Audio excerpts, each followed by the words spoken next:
Hello everyone. Today we will do BPT theorem and converse of BPT theorem. सबसे पहले start करते हैं BPT theorem. BPT का मतलब है बेसिक प्रोपोर्शनैलिटी थ्योरम. ठीक है, ये एक नेमिंग थ्योरम है और बहुत ही इंपॉर्टेंट थ्योरम भी है from the examination point of view.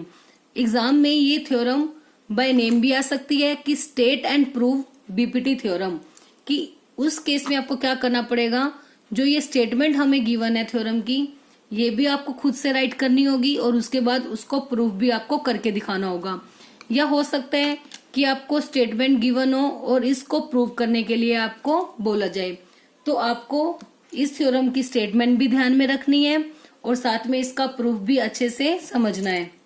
So let's start with it. Statement क्या है बेसिक प्रोपोर्शनल थ्योरम.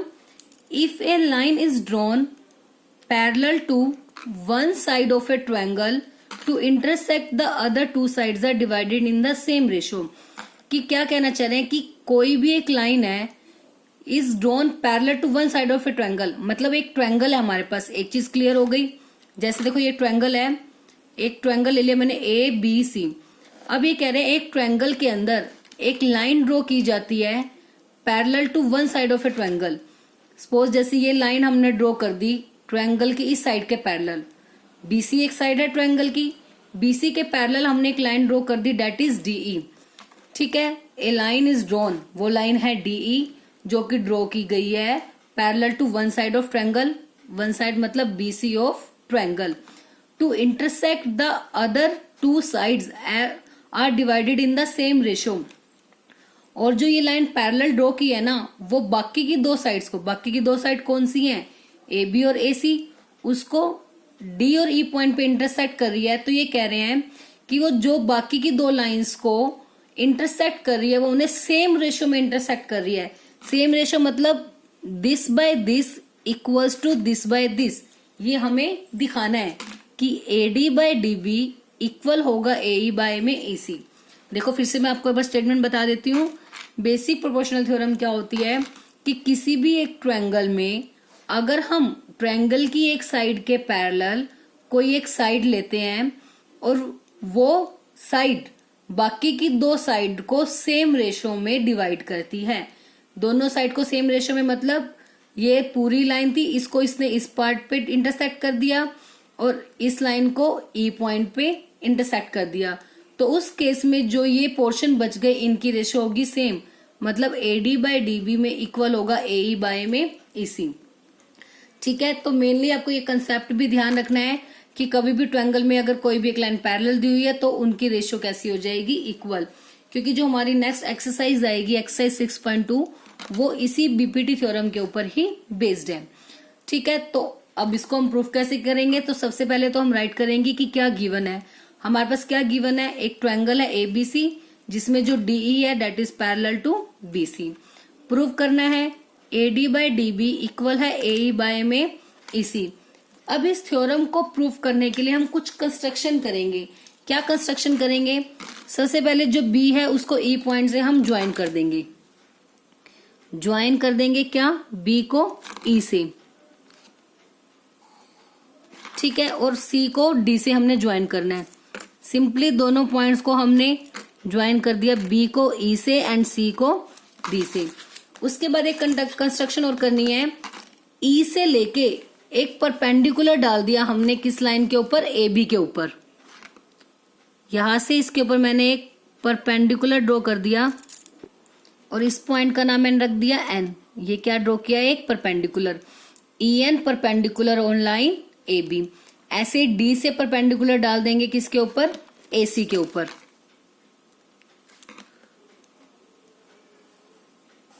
इसको सपोज मैंने नेम दे दिया क्या, M. कि जो DM है वो परपेंडिकुलर है AC के ऊपर और EN is perpendicular on AB. ठीक है, तो क्लियर हो गई क्या कंस्ट्रक्शन की है हमने. सबसे पहले तो B को E से और C को D से हमने ज्वाइन कर दिया.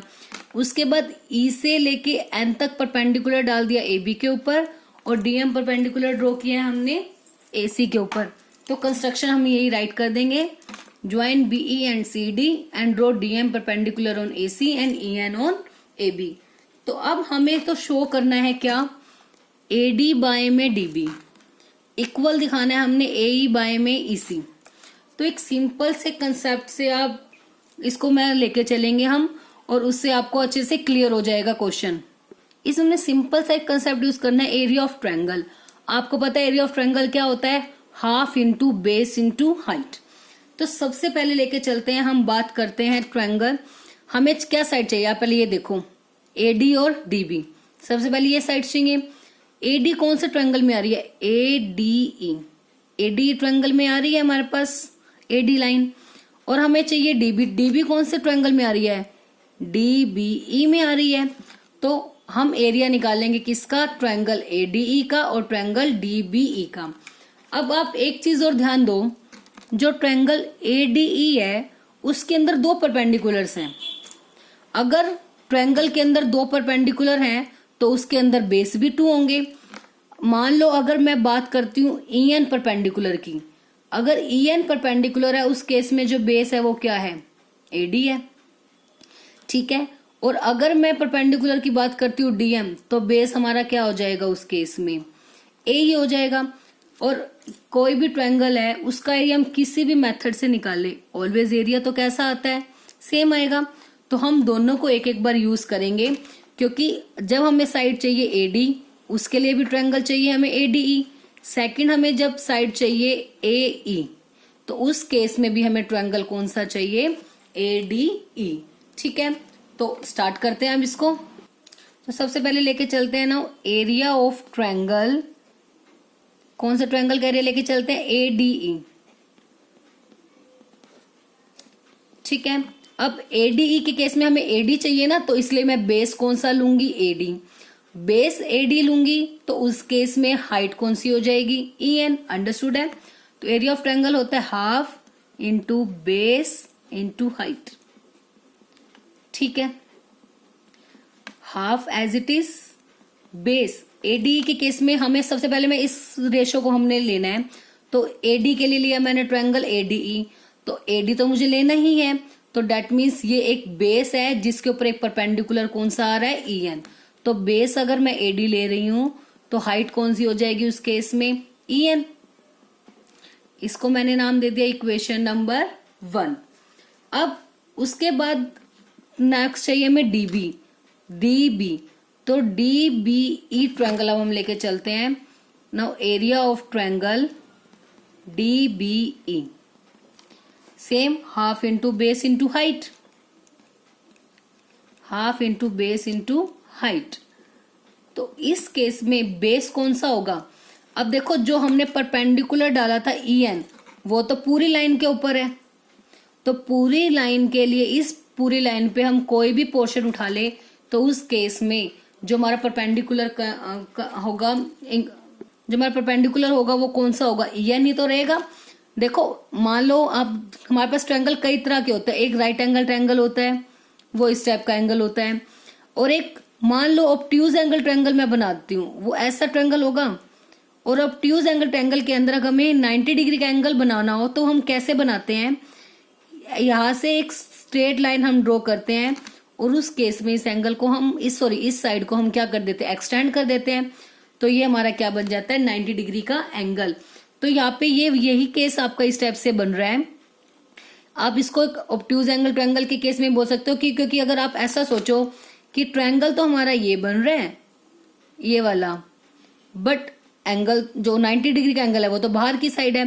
तो आप ध्यान से देखो, तो देखो ये इसी टाइप का केस बन रहा है, और इस लाइन को मैंने एक्सटेंड कर दिया, तो उस पर इसी के वर्टेक्स से, इसी ट्रायंगल का ही तो वर्टेक्स है E, वहां से एक 90 डिग्री का एंगल ड्रॉ कर दिया, जैसे मैंने यहाँ पे किया, एक 90 डिग्री का एंगल सामने वाली लाइन को एक्सटेंड करने पर। ऐसे ही BD को अगर एक्सटेंड कर दिया कहाँ तक, इस लाइन तक, और इसके बाद E पॉइंट से BDE, तो इसके E पॉइंट से सामने वाले पॉइंट से एक 90 डिग्री का एंगल बनाया, तो वो इसी ट्रायंगल का एक पार्ट कंसीडर होगा, ठीक है। नहीं तो हम सिंपल भी बोल सकते हैं कि जो हमने एक ट्रायंगल ड्रॉ किया, जो हमने इसके ऊपर परपेंडिकुलर डाला था वो कंप्लीट लाइन के ऊपर था, तो इसलिए BD के ऊपर भी जो परपेंडिकुलर होगा वो कौन सा होगा, EN। तो इसलिए इस केस में जो बेस होगा वो हमारा होगा BD, और EN इज द परपेंडिकुलर, ठीक है। चलो एक काम करते, पहले अपने इसको इक्वेशन नंबर नहीं देते हम इन्हें, अदरवाइज बहुत सारी इक्वेशंस हमारी बन जाएंगी। इक्वेशंस नंबरिंग देने की कोई नीड नहीं है। सबसे पहले दो ट्रायंगल्स का एरिया निकाल लिया। अब हमें क्या चाहिए, ये देखो AD बाई DB। AD इसमें आ रहा है और DB मतलब BD इसके अंदर आ रहा है। हमें तो दोनों को क्या करना है, डिवाइड, क्योंकि रेशियो चाहिए, तो इसलिए इन दोनों को हम क्या कर देते हैं, डिवाइड कर देते हैं कि area of triangle ADE by में एरिया ऑफ ट्रायंगल DBE, ये अगर हम निकाल लेंगे। अगर लेफ्ट हैंड साइड को हमने डिवाइड किया तो राइट हैंड साइड को भी डिवाइड करना पड़ेगा। तो ये किसके इक्वल आ जाएगा, ADE का एरिया क्या है, half into AD into EN by में half into BD into EN। Half से हाफ कैंसिल, EN से EN कैंसिल। अब हमारे पास आ गया AD बाय में BD, मतलब जो एरिया ऑफ ADE बाय में DBE आ गया, डेट इज AD बाय में BD। इसको हम नंबरिंग दे देते हैं इक्वेशन नंबर 1। ठीक है, क्लियर है, सिंपल सा कंसेप्ट उठाया। सबसे पहले AD बाई DB मुझे चाहिए। AD कौन से ट्रायंगल में आ रहा है, ADE में, तो ट्रायंगल ADE का एरिया निकाल दिया, half into base into height. तो इस केस में AD हमें बेस चाहिए क्योंकि AD की नीड है, तो इसके ऊपर परपेंडिकुलर है EN, तो half into AD into EN आ गया। सेम BDE ट्रायंगल लेके चले जब हम इस ट्रायंगल में भी यही साइड को अगर एक्सटेंड कर देते हैं तो इसके ऊपर कौन सा 90 डिग्री का एंगल आ रहा है, EN, तो इसके लिए हाइट हो गई EN और हाइट को इसके इस साइड के ऊपर है, मतलब BD इसका क्या हो जाएगा, बेस। तो half into BD into EN। तो बस उसके बाद हमें AD बाई BD चाहिए था, तो दोनों को हमने क्या कर दिया, डिवाइड। तो डिवाइड करने के बाद बाकी वैल्यूज कैंसिल आउट हो गई, बच गया क्या, सिर्फ AD बाई BD। आप चाहो तो DB भी लिख सकते हो। ये आ गई 1। अब नेक्स्ट चाहिए AE और EC। अब AE तो इसी ट्रायंगल का पार्ट है ADE का। अब मुझे बेस चाहिए AE। अगर बेस में AE लेती हूं तो हाइट कौन सी लेंगे हम, DM। तो इस ट्रायंगल में हो गया, हाइट हो गई DM और बेस हो गया AE। इसका एरिया निकाल लेंगे। नेक्स्ट चाहिए EC। EC तो किस ट्रायंगल का पार्ट है, इस ट्रायंगल का, DEC। तो DEC ट्रायंगल में सेम वही बात हो रही है, EC को एक्सटेंड कर दिया तो DM इसके लिए परपेंडिकुलर है, तो DM इसकी हाइट हो जाएगी और EC इसका क्या हो जाएगा, बेस। सो निकालते हैं again area of triangle ADE। अब इस केस में हमें जो बेस चाहिए वो हमें चाहिए AE। तो AE बेस है तो DM उसकी क्या हो जाएगी, हाइट। तो half into base into height, आप चाहो तो दोबारा फॉर्मूला लिख दो, अदरवाइज हम लिख चुके हैं 2 टाइम तो इनफ है। हाफ इंटू बेस मतलब AE हो गया हमारा, और हाइट क्या थी इस केस में, DM हाइट और AE बेस। अब निकालना है क्या, एरिया ऑफ ट्रायंगल, नीचे वाला कौन सा ट्रायंगल है हमारा, DEC। हाफ इंटू, अब इसके लिए जो हमारा बेस है वो क्या है, EC बेस है और परपेंडिकुलर सेम है DM। EC बेस है और परपेंडिकुलर क्या है, DM। अब दोनों को डिवाइड कर देते हैं। Now area of triangle ADE by में area of triangle DEC, half into AE into DM by में half into EC into DM।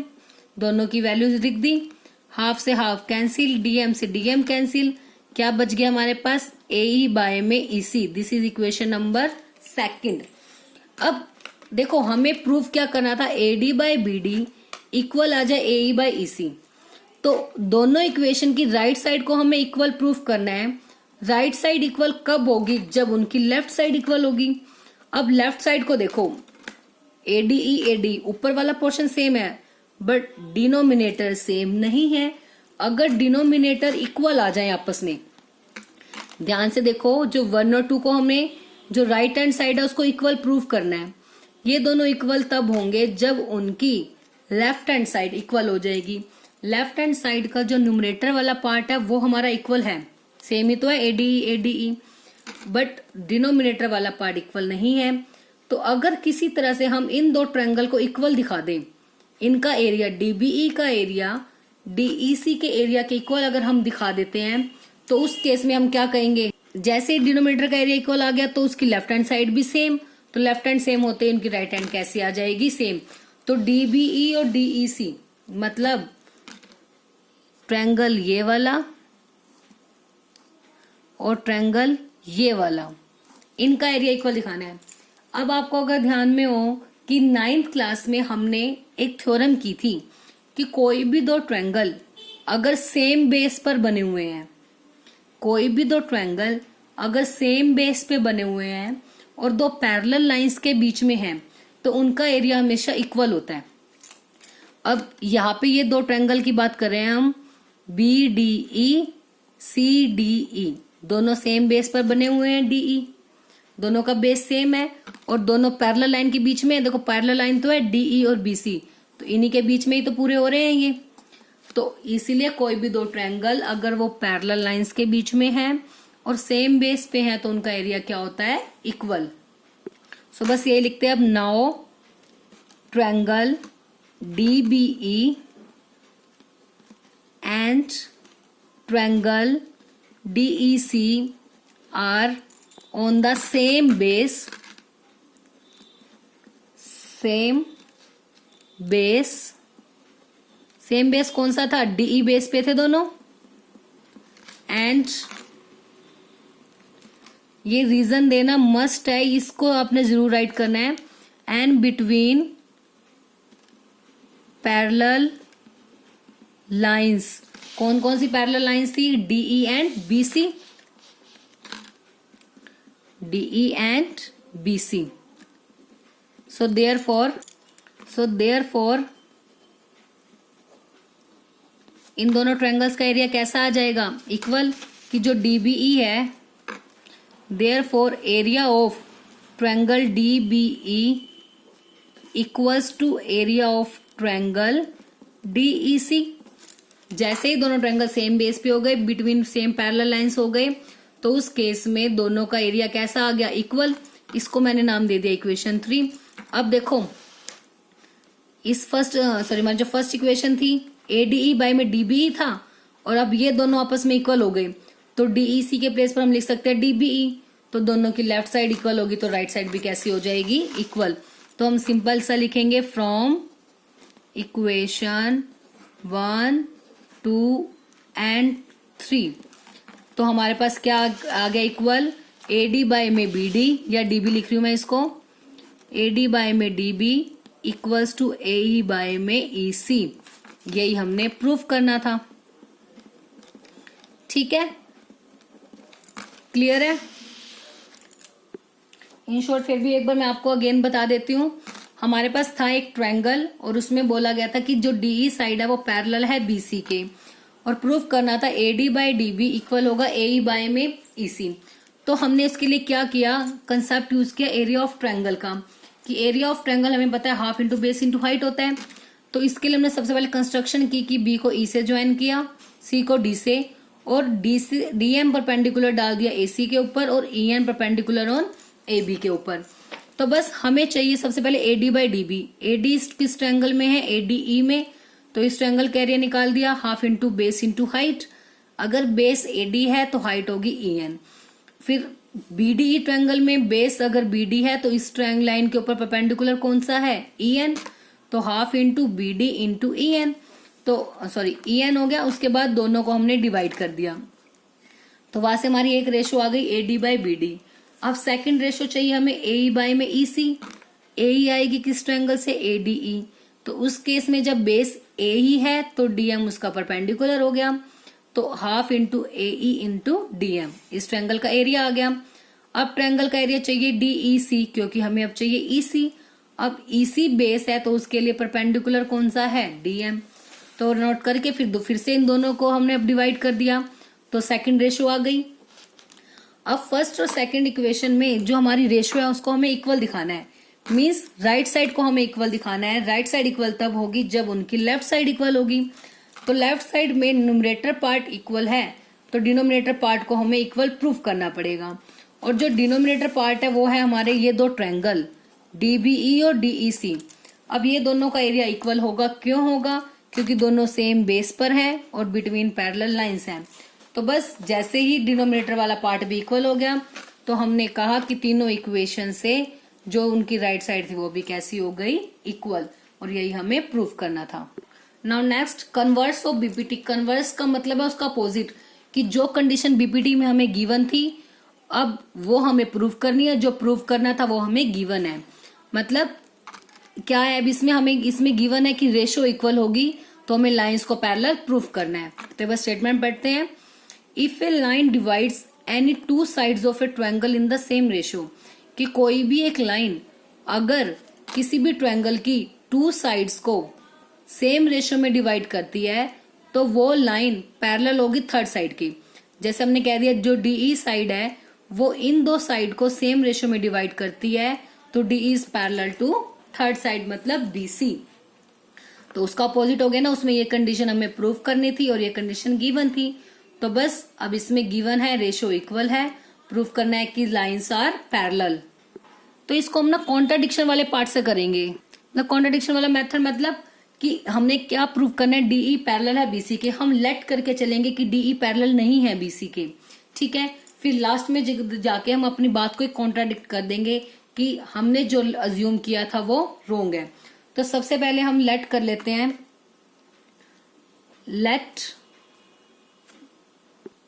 Late कर लिया। Let us assume that DE is not parallel to BC। ठीक है, इसके parallel नहीं है तो हम ना ड्रॉ कर देते हैं। देन ड्रॉ कर देते हैं एक लाइन जो कि पैरेलल होगी BC के, ठीक है। सपोज DE पैरेलल नहीं है तो D पॉइंट से मैं एक लाइन ड्रॉ कर देती हूँ। सपोज एक लाइन ले ली हमने यहां से, आप उसका नाम कुछ भी दे सकते हो। मैंने सपोज DM नेम दे दिया, DM। तो हमने ड्रॉ कर दी DM पैरेलल BC। देखो प्रूफ करना था DE पैरेलल नहीं है, सॉरी DE को पैरेलल प्रूफ करना है BC के।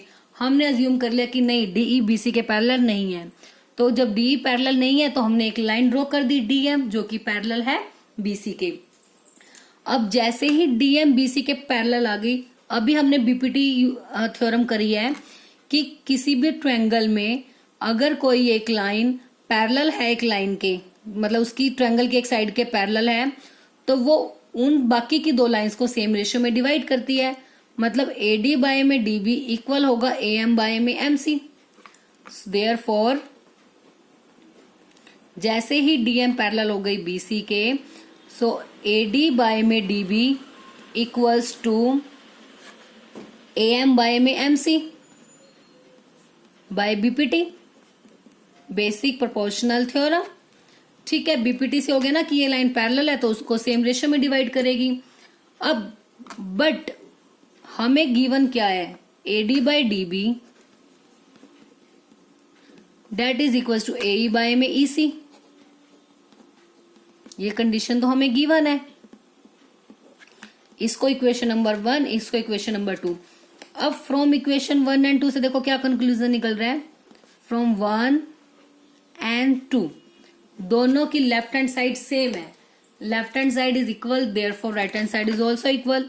सो therefore AM by MC equals to AE by में EC। अभी कह रहे हैं कि AM बाय MC इक्वल होगा AE बाय में EC, ठीक है। तो अब इसमें हमने क्या करना है, हमने तो अपनी बात के ऊपर कॉन्ट्राडिक्शन लेके आनी है। हमने ये दिखाना है कि ये कंडीशन पॉसिबल नहीं है। सो अब हम यहाँ पे क्या करेंगे, दोनों साइड पे ना 1 ऐड कर देंगे। 1 इसलिए ऐड कर देंगे हम ताकि हमारे पास क्लियरली एक रिजल्ट आ जाए जिससे हम कह सकेंगे कि जो दोनों साइड्स हैं वो आपस में, मतलब ये चीज पॉसिबल नहीं है और जो हमने माना था वो रोंग है। Adding 1 on both sides, AM by में MC plus 1 same AE by में EC प्लस 1। अब टेकिंग LCM, MC ऊपर आ गया AM प्लस MC, नीचे LCM ले लिया EC AE प्लस EC। अब AM प्लस MC क्या बन रहा है, AM प्लस MC मिलके बन गया AC। Same AE plus EC वो भी क्या बन गए, AC। So AM plus MC is AC by में MC। AE प्लस EC भी क्या बन रहा था, AC। अब AC से AC कैंसिल आउट हो जाएगा, ठीक है, AC से तो AC कैंसिल आउट हो जाएगा। तो इसका मतलब जो 1/MC है वो इक्वल हो गया 1/EC। सो देयरफॉर अगर आप क्रॉस मल्टीप्लाई करोगे तो EC इक्वल्स टू MC आ गया। AC से AC कैंसिल आउट हो गया, 1/MC 1/EC बन गया। तो क्रॉस मल्टीप्लाई करेंगे तो EC इक्वल्स टू MC। अब एक चीज देखो आप, EC और MC क्या ये मेजरमेंट कभी इक्वल हो सकती है, ये साइड इसके इक्वल। मान लो मैंने EC ले ली 2 सेंटीमीटर है सपोज, तो जो अगर मैं MC की बात करूंगी ये जो डिस्टेंस है कुछ तो होगा, चाहे 0.1 0.2 1 सेंटीमीटर 2 कुछ ना कुछ तो डिस्टेंस होगा।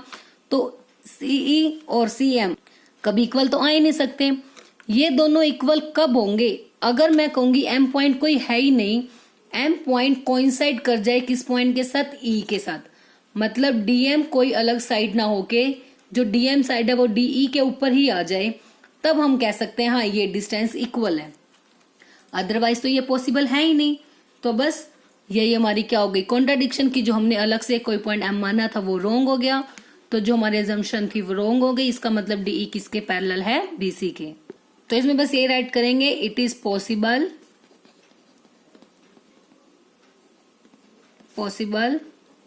only if E and M coincide, दोनों क्या कर जाए, कोइंसाइड कर जाए, मतलब सेम पॉइंट बन जाए। So therefore our assumption is wrong,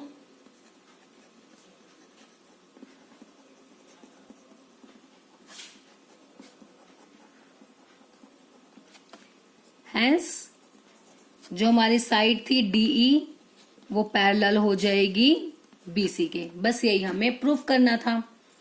बस आई होप आपको BPT थ्योरम और उसका कन्वर्स अच्छे से क्लियर हो गया होगा।